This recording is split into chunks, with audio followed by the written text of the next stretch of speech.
व्यासपीठावरचे मान्यवर आणि उपस्थित असलेले सर्व मित्रमैत्रिणींनो आणि माझे गुरुवर्य सर भूषण देशमुख सर ज्यांनी मला हिस्ट्री विषय शिकवला आहे त्यांचं विशेष मेन्शन करून मी माझ्या 2 शब्दांना सुरुवात करते आणि मी 2च शब्द म्हणजे 2च हसणार आहेत कारण शेवटचं आहे हे आत्ताचं.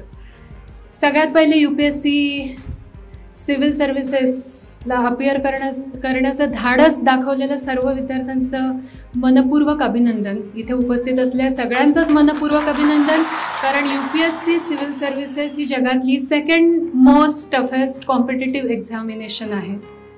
UPSC ही फक्त जनरल नॉलेजची परीक्षा नाही आहे, ती फक्त हुशारीची इंटेलिजन्सची परीक्षा नाही आहे. तर आपल्याला आजपर्यंत आता आपल्याला जितक्या लोकांनी सांगितलं ती IQ बरोबर EQची सुद्धा परीक्षा आहे, जिद्द चिकाटी आणि पर्सिव्हरन्सची सुद्धा परीक्षा आहे. म्हणून तुम्हा सगळ्यांचं पुनश्च अभिनंदन.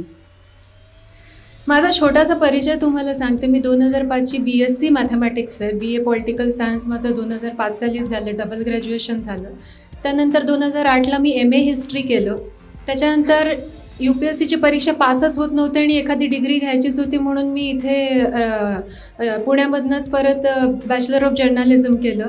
2010ला माझं MBA इन टॅक्सेशनसाठी माझं ॲडमिशन झालं. 2012ला ते कंप्लीट झालं आणि आत्ता मी रिसेंटली LLB पूर्ण झालेली आहे. हा माझा एज्युकेशनल प्रवास तो तर चालूच राहील कारण आता मी पुन्हा पुण्यामध्ये joint director intelligence and criminal investigation Pune या पोस्टवर कार्यरत आहे आणि मी MITचं PhDला ॲडमिशन घेते. आता बघू त्याचं काय होतं.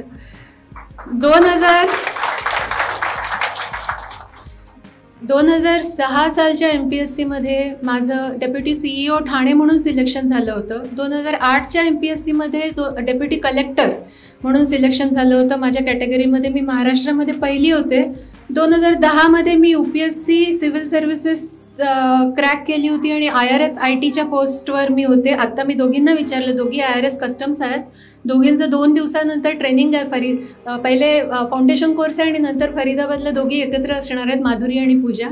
मी नागपूरला ट्रेनिंग केलं पण ट्रेनिंग करत असता 2011ला मी पुन्हा एकदा सिव्हिल सर्व्हिसेसला अपियर झाले होते. मला IPS IAS बद्दल तरीसुद्धा आकर्षण वाटत होतं आणि मी 2011ला IPS झाले आणि 13ला सुद्धा IPS झाले पण काही माझ्या पर्सनल कारणांमुळे मी ते जॉईन नाही केलं. तर अशा प्रकारचा माझा UPSC आणि MPSCचा जीवन प्रवास.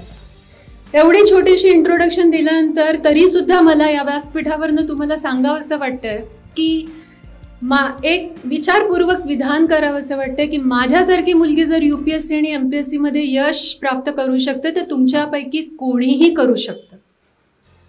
मी जेव्हा माझ्यासारखी मुलगी म्हणते, आज माझे 2 इंग्लिशमधले नॉवेल्स क्रॉसवर्डनी पब्लिश केलेले आहेत आणि बेस्ट सेलिंग म्हणून असतील. एक कॉमा आहे, एक सो वॉट आहे. पण मी 15 वर्षापूर्वीचा माझा काळ आठवते.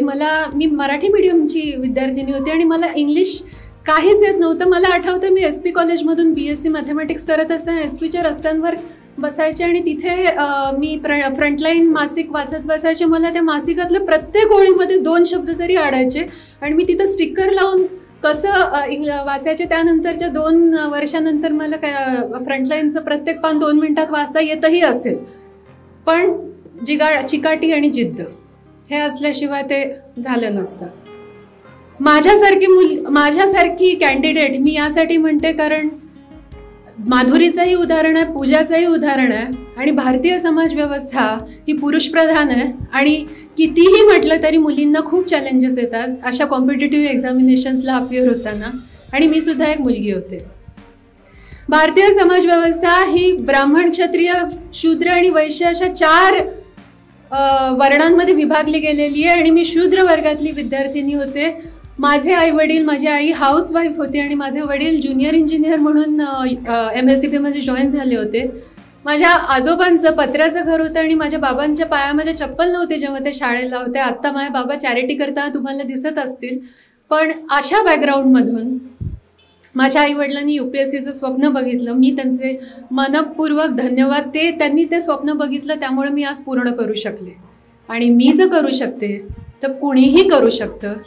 कारण कालच आपण कॉन्स्टिट्यूशन डे सेलिब्रेट केलेला आहे आणि कॉन्स्टिट्यूशनमधल्या आर्टिकल 15मध्ये Indian society caste language sex आणि क्लास या 4 घटकांवर विभागलेली आहे असं म्हटलेलं आहे. आणि त्या 4मध्ये मी इतक्या मोस्ट डिसॲडव्हान्टेजेस पोझिशनमध्ये असताना सुद्धा जर मी अचीवमेंट करू शकते तर तुम्ही तर नक्कीच करू शकता असं मला वाटतं.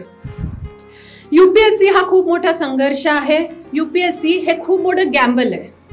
UPSC हा सगळ्यात मोठा आयुष्याचा जुगार आहे, कारण UPSC मध्ये 4 लाख मुलं अपिअर होत असतात आणि 4 लाखामध्ये प्रत्येक वर्षी फक्त 500 ते 1000च मुलांचं सिलेक्शन होत असतं. बाकी सगळ्या विद्यार्थ्यांना पुन्हा एकदा प्रिलिम, मेन्स आणि इंटरव्ह्यूच्या त्याच संघर्षातनं जावं लागत असतं.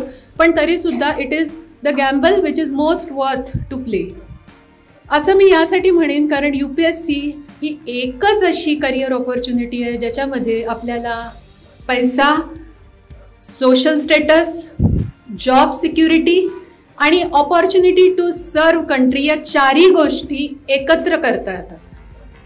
पैशाबद्दल बोलायची काही गरज नाही आहे, कारण UPSC सिव्हिल सर्वंट्सला खूप बऱ्यापैकी पगार असतो, पे कमिशन्स त्याची काळजी घेत असतात. सोशल स्टेटसबद्दल तर काही इथे उभं राहून मला बोलायची गरज नाही आहे. सिक्युरिटीचं सांगाल तर president of India UPSC civil सर्वंट्सला अपॉइंट करत असतो आणि सिव्हिल सर्वंट्सला रिमूव्ह करण्यासाठी सुद्धा प्रेसिडेंटचीच परमिशन लागते. आणि opportunity to serve the nation, तर मला असं नाही म्हणायचं की डॉक्टर आणि इंजिनियर नाही देशसेवा करत, पण UPSCमध्ये आणि MPSCमधनं सिव्हिल सर्व्हिसेसमध्ये ॲडमिनिस्ट्रेशनमध्ये तुम्ही जेव्हा येता तेव्हा डायरेक्ट इतकी वास्ट ऑपॉर्च्युनिटी असते तुमच्याकडे आणि खूप मोठा प्लेग्राऊंड असतो आणि इट एनरिचेस युअर लाईफ. म्हणून UPSCच्या संघर्षाचा आणि मानकरवाड्याचा माझा खूप जुना संबंध आहे, कारण 2009ची एक गोष्ट आठवते मला. 2009ला 3 अटेम्प्ट झाले होते माझे. पहिल्या अटेम्प्टला मी इंटरव्ह्यूपर्यंत पोहोचले, दुसऱ्या अटेम्प्टलाही इंटरव्ह्यू मी दिला, पण माझं शेवटच्या लिस्टमध्ये नाव नव्हतं. तिसऱ्या अटेम्प्टला सुद्धा तेच झालं आणि 3 वेळा नापास होती मुलगी. 4थीमध्ये स्कॉलरशिप, 7वीत स्कॉलरशिप, 10वीत मेरिटमध्ये, 12वीत मेरिटमध्ये. आईवडिलांना सवय नव्हती असं नापास होण्याचं बघायची. त्यांना वाटलं आता काही थोडं जमत नाही आहे. नातेवाईक विचारत होते, आईचं माझ्या लग्न 17व्या-18व्या वर्षी झालं आहे, माझ्या आजीचं 18व्या वर्षी लग्न झालं आहे आणि 25 वर्षाची मुलगी घरामध्ये बसली आहे. तेव्हा आईबाबांनी माझ्याच फ्युचरचा विचार करून एक छोटासा प्रस्ताव माझ्यासमोर टाकला की आपण आता मुलं बघायला सुरुवात करूया. त्यांनी माझीच काळजी केली, पण त्यानंतरच्या 12व्या तासाला मी मानकरवाड्याच्या बाजूलाच एक रूम आहे तिथे पेइंग गेस्ट म्हणून राहायला सुरुवात केली होती. आणि तिथे आल्यानंतर मला लक्षात आलं की रूमचं भाडं इथे ज्ञानप्रबोधिनीचे विवेक कुलकर्णी सर त्यांनीच मला रूम बघून दिली होती. त्या रूमचं 2000 रुपयाचं भाडं होतं आणि आल्का टॉकीजच्या समोरच इथे एक मेस होती, तिथे 2 का 1500 रुपयामध्ये पूर्ण महिनाभराचं आमचं जेवण मिळायचं. त्यामुळे काही साधारण 5000 रुपयाचा खर्च होता. पण तरी इथे अभ्यास करताना 4 महिने मी इथे अभ्यास केला. त्यावेळेस मला असं वाटलं की दिल्लीला असं काय आहे जे पुण्यामध्ये राहून मला करता येत नाही आहे.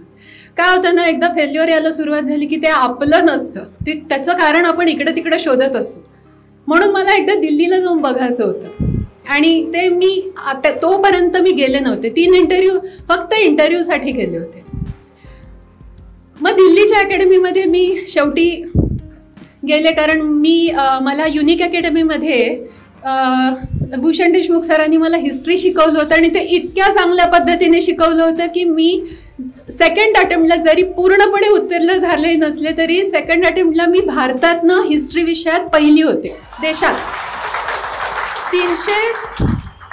396 मार्क मला होते आणि मला वाटतं तेवढे मार्क आजपर्यंत कोणाला मिळाले नाही आहेत.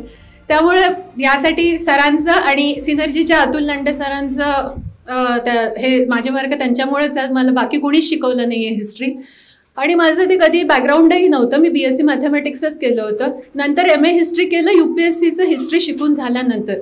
त्या जोरावर की मला भारतातनं मी पहिली आहे, त्या जोरावर मला युनिक अकॅडमीने चान्स दिला होता की तू हिस्ट्रीची एक बॅच घे. अर्न अँड लर्न सुरू झालं होतं आणि त्यातनं जे काय थोडेफार पैसे मिळाले ते पैसे घेऊन मी दिल्लीलाही गेले. एवढंच कळलं दिल्लीला जाऊन 2 महिन्यामध्ये. तिथे हेमंत झा होते, दिल्लीचे आत्ताही असतील कदाचित, आणि पॉलिटिकल सायन्ससाठी शुभ्रा रंजन हे नाव होतं, कदाचित ते आत्ताही आहे. या दोन्ही क्लासेसमध्ये गेले. माझं बॅकग्राऊंड बघून त्यांनी मला सांगितलं की एक 7-7 दिवस बसून बघ आणि वाटलं तर ॲडमिशन घे. 3 दिवस बसल्यानंतर हेमंत सरांच्या कोचिंग इन्स्टिट्यूटमध्ये मला वाटलं की मला गरज नाही आहे इथे बसायची, कारण मला ते सगळंच येत होतं जे चाललं होतं. आणि पॉलिटिकल सायन्समध्ये पण तेच. 2 महिन्यांनी मी परतले या अनुभवाने की coaching institute is not the with. दिल्लीला जायची गरज नाही आहे UPSCसाठी, मी पुण्यात बसून पण करू शकते. आलं काय तर मी थोडीशी मॅच्युअर झाले, माझी पर्सनॅलिटी चेंज झाली. आई बाबा माझे यायचे मेन्सच्या प्रत्येक अटेम्प्टला, प्रत्येक पेपराला ते मला सोडायला यायचे, इंटरव्ह्यूच्या प्रत्येक पेपराला सोडायला यायचे. त्यामुळे मी खूप प्रोटेक्टिव्ह शेलमध्ये होते. अचानक बाहेर पडले आणि कवच तुटलं. आणि त्यानंतर UPSCची प्रत्येक परीक्षा उत्तीर्ण झाले. एकदा IRS झाले, 2दा IPS झाले. मग कधी फेल्युअर बघायला मिळालं नाही. आणि 2 शब्द माझे मी इथे संपवते. 3 cheers to you. Thank you so much.